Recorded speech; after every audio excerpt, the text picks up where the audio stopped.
everybody to Mary Giuliani Live. I am so thrilled you're here with us tonight.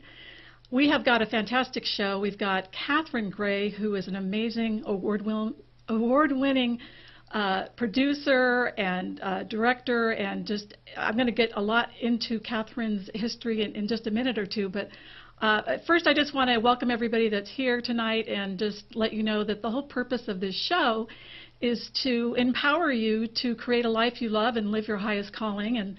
And there's four actually ways that I try to accomplish that. And the first thing, obviously, is having this show where we're going to be, I interview transformational thought leaders every single week. And then the second thing is that we want you to join in on the conversation by texting or actually chatting in your questions. So we'd love to hear from you if you've got questions for Catherine or myself. And tonight, since my buddy Carrie's not able to help man the chat room on Facebook, the chat's going to be happening. In other words, the only place that you can ask questions tonight is on my website, which is Mary Giuliani. Where is it? Right there, right above me. MaryGiuliani.net, watch live, and there's a chat box right below the live stream. So if you have any questions, make sure you put them into the chat box, and I'll be periodically checking. And then the third thing is I provide a weekly coaching tip since I'm a life coach. And then the fourth thing is I am open to receiving any viewer questions because I'd like to answer viewer questions one time per show. So if you would like to ask me any questions, please email those to me at marygiuliani.net. And then the fifth thing is send me any guest or topic ideas, since I'm wanting to meet the needs of my viewers. So anybody that you can think of that would really contribute to empowering viewers to really go for it, be true to themselves, and create lives they love, let us know, or any topics that you're interested in. So there is one favor I have to ask from you right now. If you're watching us on the Facebook Live page, which is the Mary Giuliani Live Transformational Talk Show, if you could share the live stream right now, it would really help, because all of your people would be able to, tap into it and get supported as well. So all you have to do is click the little share button right below it, and that would be great. So, okay.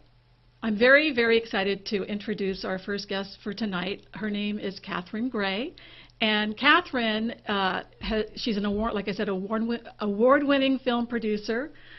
She actually produced the film "I Can't Marry You," which was aired on PBS, and it's just been very, very well known in the GLBTQ community. She's got a wonderful Live, Love, Thrive talk show, annual women's conference, women's empowerment groups, and a book as well. And she's all about empowering women to, really shifting the paradigm for all types of women, whether you're gay, straight, bi, trans, pansexual, just coming together and empowering and supporting each other and creating lives you love. So let's see. I've got my little. You have to bear with me because I'm new with my live stream show. So I have to kind of look around a little bit because I've got 3 screens I'm looking at. So without any further ado, let's cut to Catherine. Catherine, hi. Hi, Mary. How are you? I'm great. How you doing? I'm doing great. I'm honored to be on your show, and I think it's awesome that you launched this amazing show.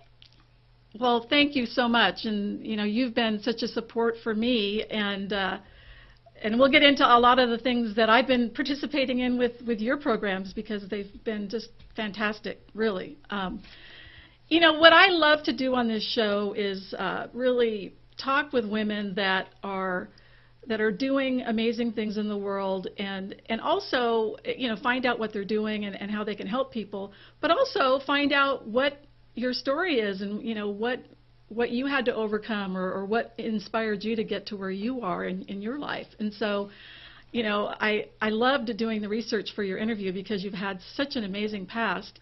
So I always just like to start in the beginning. So where were you born and raised and all that stuff? Well, Mary, I have no story. No, I'm just kidding. I was born on another planet. No. I actually was born right outside D.C. Oh, my God. Okay. And are you how many kids are in your family? Just 2 of us, me and my sister. Ah, okay. And are you? I'm assuming you're the oldest because you're a leader. No, Is that believe true? it or not, I'm the youngest. There's about 10 years between us.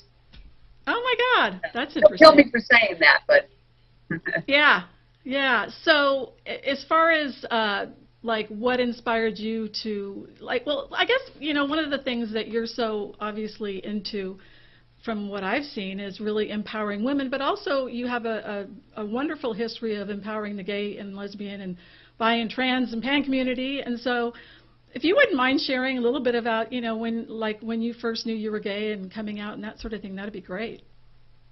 well, that was a long journey. Actually, I've always been an activist for gay rights, and in the late 1980s, I actually created the first gay television program. By that I mean I bought some airtime in Miami and put on a show. Uh-huh. It was Uh-huh. hosted by these two female impersonators, because I thought that they're fantastic performers and that I thought they should be celebrated. And Yes. then I went to businesses from like Palm Beach to Miami to get them to advertise in it. Gay businesses. It could be anything from insurance Right. to restaurants. And because I thought it wasn't fair that I didn't see gay people and gay businesses on television. So created that program. It was called Way Uh-huh. Off Broadway. And Oh, I love featured like different disco artists. It's actually where I met my friend Pamela Stanley, who's been on my show. We've been friends now for more than 20 years. So that was my first entree, I think, into trying to make a difference. I Uh-huh. just said, crazy. There's no gay people on TV. Let's just create it and put it on. Because I'm a big Right. believer in, you can pretty much create anything you want, and that's what I thought would be the right thing to do, and I enjoyed it. Wow. Then the next thing was I got an opportunity when I turned 40 to be a vice president of advertising for a startup gay cable network, and so that was my Yeah. second endeavor to really try to make a difference. So I left a big corporate job in advertising and Wow. ventured out to this startup because I really believed in it, and it was really the first gay programming that ran in about 40 cities around the country. And I got a pretty big Wow. advertising like Showtime and Tangeray and some online Mhm. banks. I would call up a company and I'd say, we have this gay programming. In fact, we had owned the rights to the British Queer as Folk, and we owned various programs, and then we developed some original programs. And companies would say, well, we don't have any gay television dollars. And I'd say, well, of course not. There's no gay TV programming. You're going to have to take it from your gay programming somewhere else, or your Yeah. regular TV Yeah. budget. So that was kind of the beginning. But I realized then that really made me happy to be doing something Yeah. that was making a difference. And so Yes. I never regretted leaving corporate America to go start this startup venture. And then the next thing was working on the gay marriage documentary. That was the very first one about gay marriage, called I Can't Marry You. Ellen DeGeneres' mom, Betty, was the narrator, and that was distributed on PBS. The first few times I called on them, they were like, no, we're not interested. And then in 2002, around the time I finished it, we were able to get married in San Francisco and Massachusetts. And because of that... I remember that, yeah. Right. And because the Gay Pride Month was coming up, they didn't have any programming about gay marriage. And at that time, it was very timely, of course, and they needed it. And so that's how it ended up on PBS. I once heard to have your first documentary end up on the air or get distribution is like winning the lottery. So it's awesome. Yeah. Wow. Thank you so much for supporting the community, because as a member myself of the gay community, it's, people like you that have made it easier for us, and so thank you so much. Well, thanks. I think we all do our part, every little bit helps. And I do think film is a major contributor to making change. I think it helps educate people. The film was actually about following several couples that were married, that had been together anywhere from 10 to 50 years. And the point of it was that I wanted to show just middle America, or just the average person, what it, what it was like to be in that relationship, how much it was like their own relationship. And, the people had kids, dogs, and the same issues, but they didn't have the 1,000 rights and benefits and protections of a straight couple. And so that it wasn't about anything to do with religion. And to prove my point, every atheist in this country was allowed to get married. So it wasn't about religion. It was about the federal rights and benefits and protection, immigration, medical rights, the Social Security benefits, all of those things that if, these people are together 10, 20, 30, 50 years, they should have those rights and benefits. And some of them were terribly hurt by not having those benefits. And so I tried to humanize it to people that maybe didn't know gay people. And so, I wanted them to see themselves in these people, that they were just like them, the same trials and tribulations, the same love, the same joy, the same families. Well, I got a chance to watch the trailer, and can we get that on Netflix, by the way, that movie? Or I think Netflix and Amazon, I believe. I know you can get it online. Yeah, because I watched the trailer, and it was just so heartwarming, and you really did capture the essence of, we're just like every other couple, like I love the shot you had of the police officer with his partner, and and it's like, it's that couple ended up adopting kids down the road.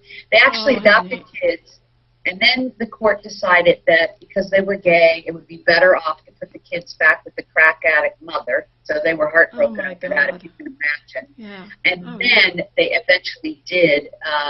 After fostering some kids, they were able to adopt, and couldn't find more loving people than them. So it was a beautiful end story.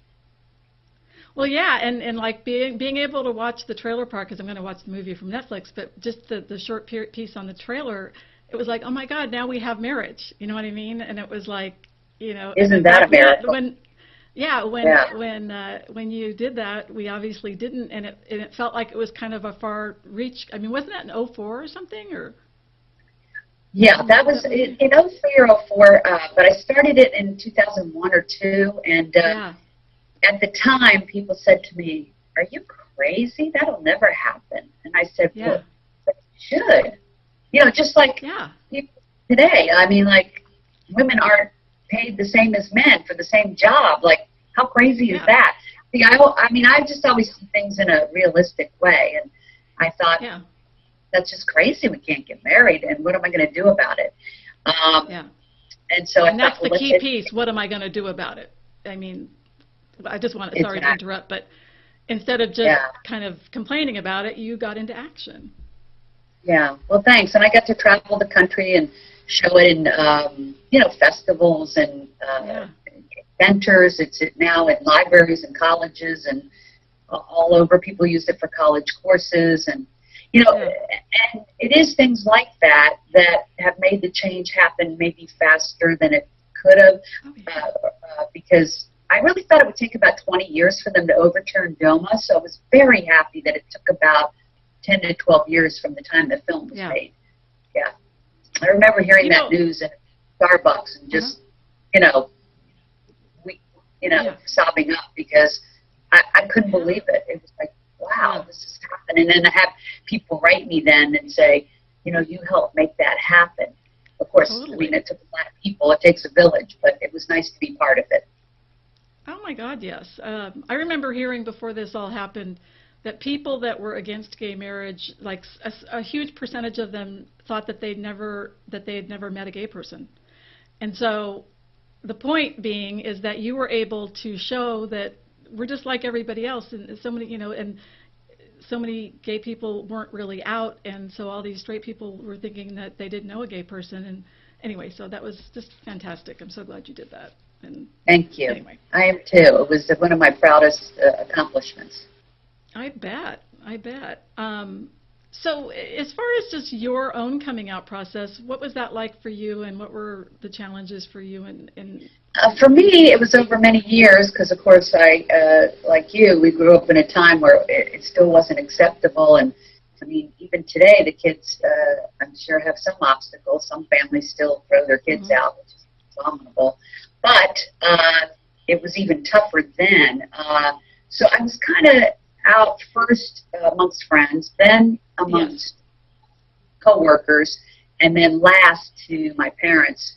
I was actually 40, 2 years ago. Just kidding. By that time, I had gotten so okay with myself that I thought, okay, this is the 40th birthday present I'm going to give myself. And I came out to them, and it was a little rocky for a couple of weeks, but, my mom cried, and then I said, please don't cry, I'm really happy. And I think I had to get to that point that I felt really good about it before I could, come out to them. And I was afraid that, you always have that chance as a gay person that your family would disown you. And I'm so glad that didn't happen for me. I know it happens to other people. Grateful to my sister for being supportive, and she helped out with that a lot. So that's great. All in all, did you come out to her first, or before you came out? She kind of knew, and her kids knew, my niece and nephews, and they're all awesome and supportive. So all good. Awesome. So then, I'm looking at after you did the I Can't Marry You movie. Is that when, it seems like from my research with you, that you shifted from LGBTQ rights to more women's rights or women's empowerment? Well, I thought there was two important things to happen for gay people that I was just really focused on, which was that we would see gay people on television, because at the time there weren't gay people on television at the time that I was really becoming an advocate for this. And then we started to see, of course, Ellen and Will and Grace and various others that have come, thank goodness. So I always knew that it was important to young people to see themselves on television in a positive light. And so once that was accomplished, and then the other thing I thought was really important for young gay people was that they could get married. And by having the ability to get married, it also makes them feel like, hey, I'm okay. I'm normal. It's okay. I too can grow up and look forward to finding the love of my life and getting married. And I thought that was important to gay youth.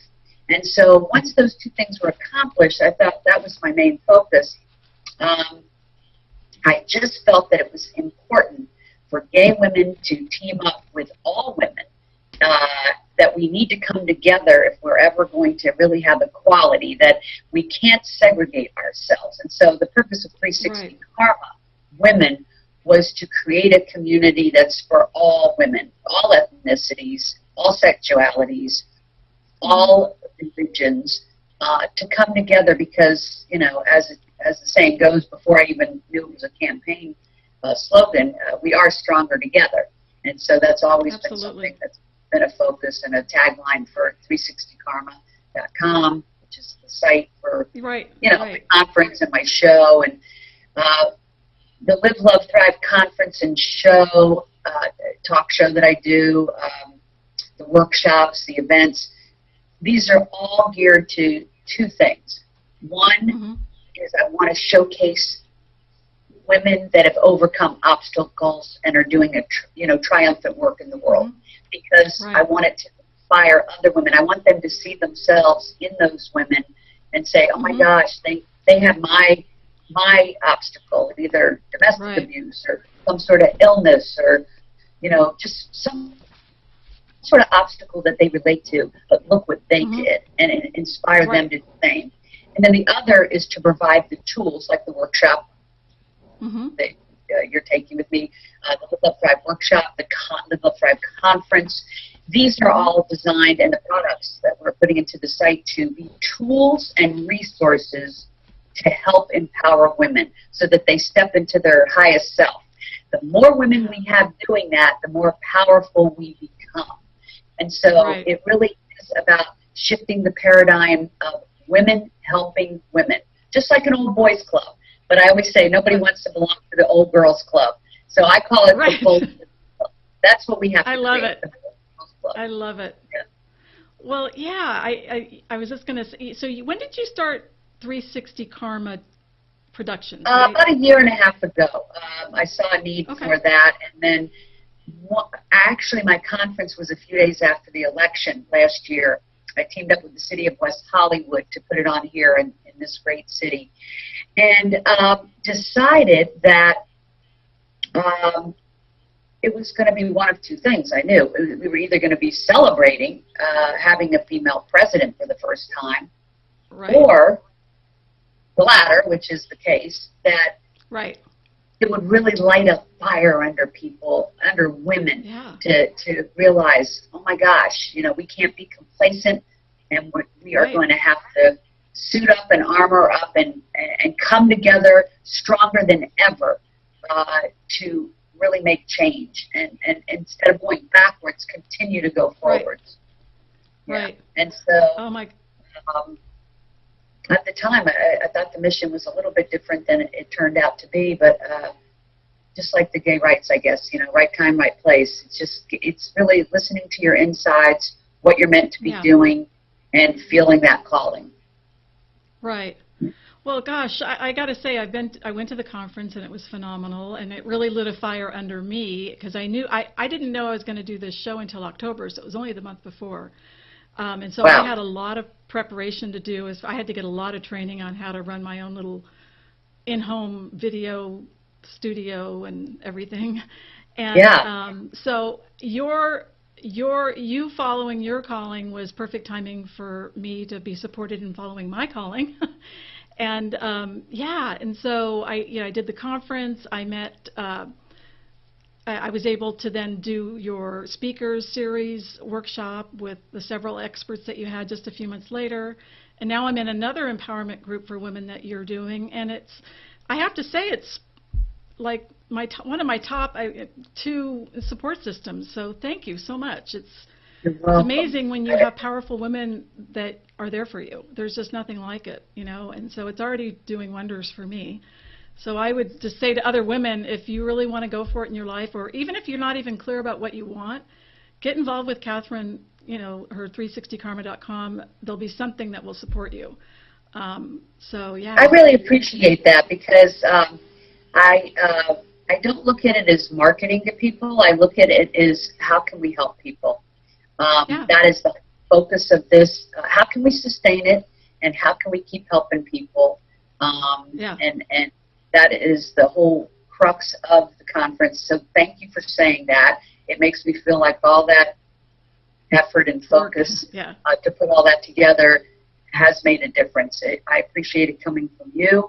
And I have a little story. I was at a restaurant downtown, and I had a young lady walk up to me and say, oh my God, I was at your conference and it changed my life. And I was like, wow, thank you. You know, that's really awesome to get that kind of feedback. And she now, I'm not saying any names, but she now is in the workshop with us, with you and me, Mary, and and just rocking and rolling. And she's an amazing young lady, young and very involved. You know, this workshop that we're doing, Mary and I with 15 other women, it's very eclectic, different ages, different ethnicities and religion, different professions, really A to Z, but all amazing women. And that's what I love, is creating a forum where like-minded, great energy women can get together and support each other. I think support is one of the #1 things for people to be able to step into their calling and really make it a go of it, is you need that support. Well, yeah, I mean, the thing that I've seen as a consistent theme throughout all of your work is that you bring in accomplished women that, you know, are in the film industry or in the whatever industry they are. And so anybody that feels like, you know, who am I to like really step into my power, you can like actually have access to these women that have done some amazing things and that you can be supported by. So it's just incredible. Like every single week. Yeah. Go ahead. from the webisodes and from doing the Live, Love, Thrive talk show, I interview the most incredible women, and so they so often usually are willing to share their knowledge and their expertise with other women, and so it gives me a great opportunity to then take that opportunity of knowing them and put it into a workshop or a conference. Right. And then even at a conference, I thought, well, so often you go to a conference and you love the speakers, but you kind of leave there and you never get to talk to them again. So that's why I did the after-conference workshop where people have to work with them, the speakers, one-on-one. Oh, my God. It was great. That was kind of a cool opportunity, something that I would have liked to have done myself. So I try to look at it from a perspective of what would I like, you know. But the conference itself, you know, one of the women in our group is Natalie Spiro, who has a company called Drum West Cafe. If you haven't seen the video of the conference, the highlights video, it's on YouTube, Live, Love, Thrive Conference highlights video. Yeah. She opened it with everybody in the room having a drum and drumming, and it's one thing to hear about it, but to see it is really amazing. It's like it lifts the whole energy, and so it's a wonderful way to keep it up, especially after the election. It really raised the whole vibration. And then the speakers were amazing, and people seemed to enjoy the films about amazing women in between. And then the end of it, I had Pamela Stanley, who I mentioned earlier in the show, sing at the end of it after the award ceremony, where we, you know, gave some 360 Karma Women Awards to some extraordinary women, Lisa Vanderpump and Nicole Ehrlich, who produces the Lady Gaga videos, because they are really paying it forward, those ladies. But at the end of it, we put up all the women throughout the last 100 years who are extraordinary. Ruth Bader Ginsburg and Rosa Parks, and then we ended on Hillary Clinton. Now, despite the loss, we ended on her, and everybody had come down to the floor and was dancing and celebrating and hugging, and then her picture came up, and you know, people were hugging, and it brought tears, and it was just an amazing. It was an amazing camaraderie. Totally. It's incredible what you're doing. And you know, by the way, I just wanted to mention to our viewers that we're just a few minutes away from getting to the secrets of sustaining joy. So I don't want people to think we're not going to get there, because I just wanted to get a little bit of Catherine's history. And feel free to chat in your questions for Catherine at marygiuliani.watchlive, which is right there. So we can definitely do that. As far as your talk show goes, I have a clip that I would like to play, and but before we do that, would you mind just sharing a little bit about the talk show, like how often it happens and that sort of thing? Yeah, the talk show is live every Wednesday from UBN Studios. I shoot it live at Sunset Gower Studios at noon, so noon live. And then it rebroadcasts on, of course, YouTube, as well as iHeartRadio, iTunes, and several other outlets. Awesome. Yeah, and it's the same theme, which is women that have done amazing things. And yeah, I call it the Women's Empowerment Hour. Oh, perfect. Yeah. Well, let's like cut over here to this. It's just a brief clip, and it basically is it's sharing really what you're really passionate about. So hold on just a second. I feel the same way with this, getting to have amazing women like you on. Thank you. Yeah, is that we don't tell enough of the women's success stories, and we need to tell more to inspire other young women and women our age to step out of the box and step into their own and tap into their life's purpose and make it happen. Exactly. We need to empower more women to put them in more positions of influence so that the world becomes a better place, and that's my mission. And I loved hearing that piece of you really sharing, you know, what you're passionate about with, you know, bringing women together, and that we need more leaders. And so, and it was great to see you on your talk show, because you do such a fantastic job. So anyway. Thank you. Yeah. Okay. So I wanted to get into the theme of tonight, which is secrets to sustaining joy in uncertain times. And one of the things that I really loved finding on the 360 Karma site was your favorite quote from Gandhi, which is, "Happiness is when what you think, what you say, and what you do are in complete harmony." It's like so fantastic. So speak a little bit more. Well, that really speaks to authenticity, right? In alignment. Oh, absolutely. Absolutely. So maybe you speak a little bit about authenticity and joy. Yeah. Yeah. Absolutely. Well, I really think, I've wanted to share about 8 different things I think that lend itself to sustaining joy. And when we say in these trying times, I think it just means at any time. So good times, bad times, any time. Basically, there's a few things that keep sustaining our joy level. I think it's really important that we always do something that makes us feel happy, and that's different things to different people. It could be being out in nature, it could be reading a book, it could be talking with a friend. I know I find joy in all of those things. So that really is a very personal thing. But so many times we get so caught up in busyness, busy work, doing busy stuff, social media, and work, and that there's no time to do those things that make us happy. And so I think it's very important to be attuned to that. The other thing I'm a real big proponent of is helping other people. I think there's a quote I like that says, "The best way to get what you want is to help other people get what they want."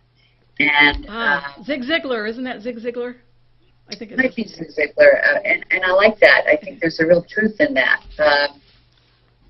I personally get a huge joy out of connecting people, and so maybe just an example of that today. I was talking to a guest that's going to be on in a couple of weeks, and they were saying about how they just have such tremendous fear before and after they go on stage, because they actually speak on stage, and they get a lot of joy from that. But it popped in my head. I said, you know what? I just had lunch with somebody a couple of days ago who helps people overcome their fear of talking to other people or in public, and I should put you together with them. And so, that's where I just think, help. And I find such a joy in thinking I could help that person. And so I just think that maybe people miss out a lot thinking that they only want to connect people when it's something in it for them. But what honestly is in it for them is the joy and satisfaction of putting those people together and having them help each other. I mean, how simple is that? Like, that's as good as it gets, really. And so that's something I kind of practice on a daily basis. I don't really think about it, but, people mention it to me that I'm sorry, didn't mean to interrupt. That's okay. I'm just curious how you balance, because you obviously you're very you get a lot done. I mean, you published a book, you did a conference, you have women's empowerment groups, you've got your talk show. How do you balance helping other people with keeping the focus on your projects as well, and just, and still have like a healthy kind of balance in your life? Right. That's a good question. They always say if you want to get something done, ask a busy person. So I just really, I really take my mornings to myself. I meditate, and I usually get in some sort of exercise. So I try to center myself for the day, and I think that helps me accomplish a lot during the day, is to center myself in the morning. I have a great partner who's very supportive, so that's a big help. Yes. I'm fortunate in that respect. And I have good people around me that help with everything from social media to assistant, people with the website. Nobody's an island, so it does take a team of extraordinary women around me. So that's what I'd say. I think that, I was just going to say, so what I'm hearing is that not only, though, do you give support, but you receive support. So you're filling yourself up as well as giving to other people, so that you can really, have a balance. And also the meditation and the exercise and things like that, doing things that make you happy, I think keep you balanced. And if you're balanced, then you have more fortitude and more energy. Absolutely. So it all, you can't burn yourself out. Right, exactly. Yeah. Definitely the foundational things like, getting enough sleep. I know for me, getting enough sleep, meditating. I literally didn't start meditating until a few years ago because it was just, my mind was so busy. And I was fortunate to find a teacher that was able just to help me have it be more of a mindful meditation where I'm not attached to whether the thoughts continue in my mind or not. And so it's been really, really helpful just to, I guess what I'm trying to say is if you haven't been able to meditate, which I would say many people, especially type A, busy people aren't, you can find a type that will work for you. And what I found for me is it's just helped me, I like to call it sort of like, on your computer you have to do a disk defragmentation.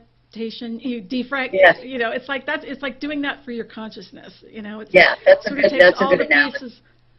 All the pieces that are all like fragmented and just sort of brings them all together, and it really, really helps. So I find for meditation for me, I once heard someone ask Oprah, and Deepak, what was the difference between prayer and meditation? And it was that prayer is when you're like asking for things, and meditation is really listening to the download. So if you're looking for answers to guide you, it's the meditation time that's really sometimes when I get my best ideas, and I just try to let things download. If I have something I need a solution to, that's why it's so important to quiet our minds, because it's usually so much chatter going on. Yeah. And so it's important to allow the downloads. It's really what guides us. Yes, absolutely. I completely agree. And then some of the other things would be living in the present. We get so bogged down with being on our phones or on social media instead of when we're with somebody being totally present. And I find that when I really am present with people, whether it's when I'm interviewing them or, meeting with them in person, or even talking to them on the phone, just trying to be really present. I find the more present I am, the more joy I get out of the relationship or the time I'm spending with somebody. That's so key, especially in this day and age when, if you don't set your, you can get like notifications from everything, your computer, your cell phone, and if you don't turn those things off, it's like you really have to make it a priority. And it's a concerted effort. Yeah, it's like to me, the real juice and happiness in life comes from that sense of connection to myself and to others. And so when I make it a priority to be present with you, it's really what I want above everything else anyway. So it's like, it's, I think, having that realization. Absolutely. And then one of the other things I think that brings people joy is gratitude. I do the gratitude journal at night, and it really does remind you of all the things that you have to be grateful for, especially in these trying times where people are, being fearful and, things are not necessarily great in the world. But you can always find those things that you're so grateful for. Yes. Your dog, your friend, a kindness of a stranger, a great dessert, a good book. Every night there's no lack of being able to write down a handful of really beautiful things that I feel grateful for. And it's a wonderful way, I think, to lay your head on the pillow and feel at peace at night. Absolutely. I've been a big law of attraction student and teacher for many years, and that's one of the main tenets of the law of attraction, is that what you focus on is what you manifest in your life. And so when you intentionally focus on what you want or what you're grateful for, you will see more of it. And so it makes perfect sense. And so yes, that's. Absolutely. And the other thing I love about the workshop that I'm in with you is about taking daily action steps towards your goals. And the reason I'm bringing that up is because what you said earlier in the interview was you weren't happy with the inequality in the gay community and now in the women's community, and what were you going to do about it? And so instead of just being upset, you got into action. And I really admire women like you that are doing that, because you're mobilizing your energy of wanting something different into making a difference. And that's what I feel like I'm doing as well. It's like I turned off cable news after the election because I couldn't take it anymore. Yeah. And I'm putting my energy into this transformational talk show because it's my one thing that I feel that can make the biggest difference in people's lives, is empowering them to go out and do their calling. So, yeah. Absolutely. And you're right, there's so much mishigas going on right now, and it's not that, we do need to be informed, absolutely. But also it's important to put our focus in a positive activism, like you're saying. What are we going to do to change it and to make a difference? And we can collectively, so each person has to do their part. That's absolutely essential, is being a positive activist who's taking action, making the calls, going to the events, being proactive. I think that's super important. More important than sitting around talking about it. Right, exactly. Yeah. And then celebrating achievements, I think, is important. So many times, we achieve things and we're already on to the next thing. Like, well, what am I going to achieve next? What's the next thing? And to really allow ourselves to say, wow, I wrote that book, or I created that whatever, whatever you did, like soak it in and allow yourself. And that's something I work on. And I think, when you do that, it does bring you a lot of joy. So, and that's what we have to do on a daily, weekly, monthly basis, is look at what we have accomplished. Absolutely. That's one thing that really got driven home when I got into my coaches training, and a lot of people that are not fulfilled, it's not because they're not accomplishing things, it's because they're not acknowledging what they have accomplished and really giving themselves a time to bask in that and just go, wow, I really did that. And just really allow yourself to feel good about what you have done. And so that's so key. Well, it's like your show, you're asking me about my background, and that I feel that way when I interview people on my show as well, is that you do give them an opportunity to take a look at their accomplishments and remind them of what extraordinary things they have done, because they don't often really take a look at that. And so it is nice for them to have that opportunity to reflect on it and swim in it a little bit. And then the other thing, absolutely essential to sustaining joy, especially at this time, but any time, absolutely, is community and friendship and hanging around like-minded, good energy people. And that's why I do the workshops and the other events that I do. I also have the social group, LOL, Ladies of LA, trying to create a community and a support system for people, both socially and just for their endeavors. I think it's important in both. I don't know if you read that book, Outliers, but they did some research once on these people that were living a very long time in this particular area, like long, healthy lives. And they were like trying to figure out, why are these people in this particular area living a long, healthy life? What is it, hereditary? Is it something they're eating? What was it? And they come to find out, no, it was the community support they had of laughter and love and talking with their comrades every day. Yes. And that perpetuated the happiness, that perpetuated the health, that perpetuated the longevity. And so Absolutely. Community is very important.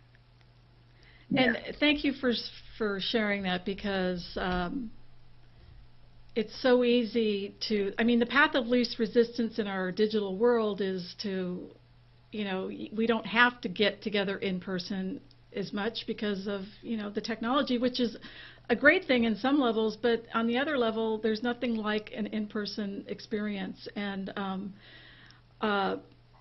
after, we get out of school or out of a lot of people are telecommuting now, so they're not even seeing people in the workplace. And, they end up having few, if any, friends, and we're social beings, and we need that. And I know for me, I made a conscious goal of developing my friendships over the past 2 to 3 years, and it's made a huge difference for me, because it's just something that you can get caught up into just accomplishing things professionally and really not realize that your relationships are just really, to me, the most important thing. Yeah, when I created this LOL Ladies of LA social group, I wasn't really thinking anything much about it, because I'm thinking it's a social group. I put on events and, try to make people connect and come together and make friends. And people would, email me or tell me, oh, thank you for doing that. It changed my life. And I was like, wow, really? I never realized that a social entity could, really impact people so much. And it's very rewarding, and I'm happy to know that it impacts people in a positive way. So I'm really grateful for that. And then also, I think, doing what you love. It's overused statement, but there's just a real truth to it. Whether it's being an actor or being an architect or being a teacher or starting a nonprofit, it might be your livelihood, or it might just be a hobby, making music or whatever, but do something that really makes your heart sing. Talk about sustaining joy. I feel like that is essential. And the very last thing I would say is being your authentic self, and that really means doing what you love, celebrating your achievements, being grateful, living in the present, helping other people, and doing things that make you happy. So all of those things are authenticity. That's what authenticity to me is. Well, I mean, I think that the main thing is, for me, it's taken a long time to get to the place to where I'm like 100% doing what I love. And so I just want to just kind of make a shout out to people that don't give up. Just do what you love to the degree that you can until that you can move into it full time, and hang out with people like, with Catherine's conference and the talk, watch the talk show and read the book. I mean, you just have to put yourself in an environment on a consistent basis that will remind you that you really can create a life and a profession where you're completely true to yourself. And I'm finally doing it, so if I can do it. Yeah, you can do anything you want. I mean, look at you here. You wanted a show, and here you are. You have your show because you created it. Nobody handed it to you or said, hey, Mary, come host the show. No, you said, I'm going to do this, and you learned it, and you created it, and you're having a blast, right? Totally. Well, and I got a ton of support. I have a lot of support systems underneath me. So without your support, your organization, as well as Kyle Cease has been another really big supporter of me, and all my personal friends, and all the work that I've done on overcoming my own fears and self-doubts and fear of judgment and all of that stuff. So, a lot of people are understandably really afraid to risk, and because of, what other people think. And so if that's the case, the opportunity then is to look at working through those fears. You know what I mean? Whatever the next step is. Right. I've just been reading some Brenda Bouchard books, and it's about personal freedom. And so what you just said was worrying about what other people think. And it's so important to have personal freedom, to do whatever your heart is leading you to do and not be bound by the conformities of the world or of people, but to do, and when you do what you love, the people that really matter will support you and be behind you. And if they don't, then they're not your people. So, the people that get you and understand you will be supportive, and that's the people you want to hang with. And that's why I completely agree. And for people that feel like they're stuck in whether it's a job or a relationship where they can't just walk away, I think the first step is just to find a supportive group or environment so that you can be inspired to start taking the steps. Because I think a lot of people think, well, there's no way I can leave this job, or there's no way I can leave this relationship, or whatever it is. Put yourself in a support system, and eventually you'll find a way. But you'll find that there's a choice. Yeah, exactly. Yeah. Life is a choice. Your job is a choice. Your relationships are a choice. Your friendships are a choice. How you spend your day is a choice. What you create in your life is a choice. It is all a choice, and you want to have that personal freedom to make those choices that are authentic to you, that make your heart sing and bring you joy. Absolutely. So, are there any other things you want to share about the secrets to sustaining joy? I think that about covers it. Yeah. That was fabulous. That was fantastic. Thank you. I always like to ask my guests, because we're kind of almost at the end here, what is the message that you're most passionate about that you want to make sure people know about your message, like that you want to share? I think what's most important about my message is that, and I might be repeating myself, but that as women and the men who love and respect women too, that we have to support each other and come together and not compete with each other. We have to be supportive and help each other out. And then we are balanced, like nothing can hold us back. If we have our support system of other like-minded women, then nothing can hold us back. We are free to fly and soar, and that's what we got to help each other do. And I'm trying to create an environment to make that happen for more and more women. Well, that's so right on. It's so, thank you, because like I said, you've made already a huge difference in my life, and I know you are in thousands, hundreds of thousands of lives as well. How can people get a hold of you and participate in all the wonderful things that you're doing? Thank you. Well, they can visit 360karma.com.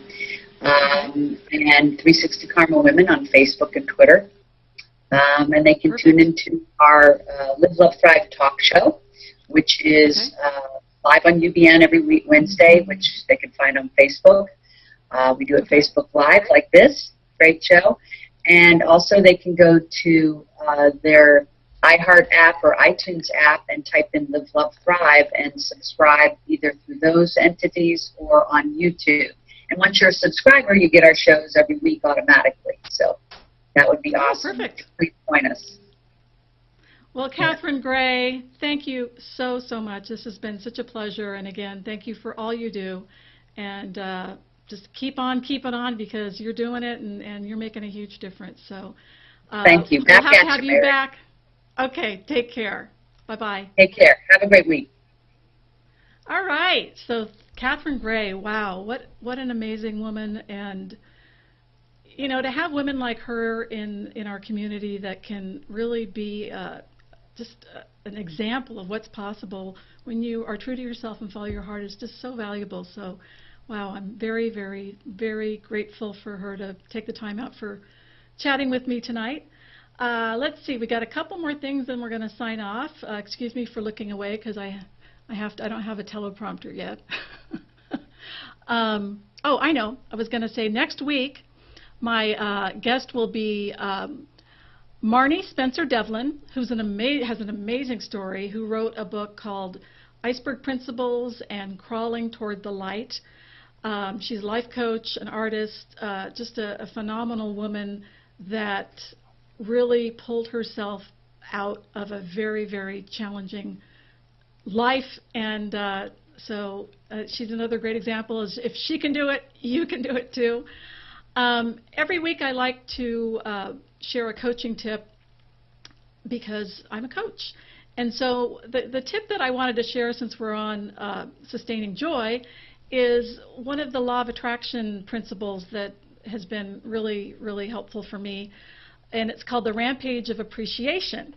And basically, it's similar to a gratitude journal, but it's different in that you can do this anywhere. So, like, even if you're standing in the grocery store line, it's just looking at anything in your environment that you can appreciate. Like, oh, isn't it wonderful that there's air conditioning in the store? Or if you're driving down the freeway, isn't it wonderful that there's no traffic today? Or isn't it amazing the trees, how they're just so green? Or even in your house, isn't it wonderful that I have this house to live in? I mean, just simple things that you can do, and you will be amazed at just within like 5 or 10 minutes of doing a rampage of appreciation how you will get shifted. Because basically what you're doing is you're deliberately focusing on what you like about what is going on in your present moment, and it really shifts you completely. So just write that down and make sure you practice it, because it's really how you flow your energy is what's going to really make a difference in your life. I always do like to mention that I am a life coach, and I am opening my practice to 3 new clients. And I haven't done individual coaching for a while, and I really feel called to work with people. So if you would like to really take your life to the next level, if you're in a job that you really are really frustrated with or ready to move on, or if you're in a relationship that just feels really not like it's supporting who you are, or if you just really want to go for your dream but just feel like you haven't been able to, I can support you. I've been there. So please go to my website where it's got the little coaching tab. So the website is right above me, and then instead of Watch Live, go to coaching. And I'd be glad to talk to you about that. And let's see. For those of you that are not on my email list, make sure you sign up on my website under free newsletter, because that way you'll get to know when guests come to talk with me on this show, because like Catherine and the people that are coming forward, you want to make sure that you don't miss out on those episodes. Oh, by the way, you can also look at archived episodes on my website as well under Talk Show Archives. And you can subscribe to my iTunes channel, because I got that set up too, and that is under Mary Giuliani Live Transformational Talk Show. And Facebook, I do have a page called Mary Giuliani Live Transformational Talk Show, so make sure you go there and click on like and follow. And I think that's about it. I always do like to remind you, what's one small step you can take to be true to yourself tomorrow? Just one thing you can just make a commitment to, and you'll be amazed at how the universe will just open up for you when you are true to you. So with that, I am so thrilled you're here, and make it a great week. And let me see if I can find my exit song here. There we go. Bye-bye, everybody.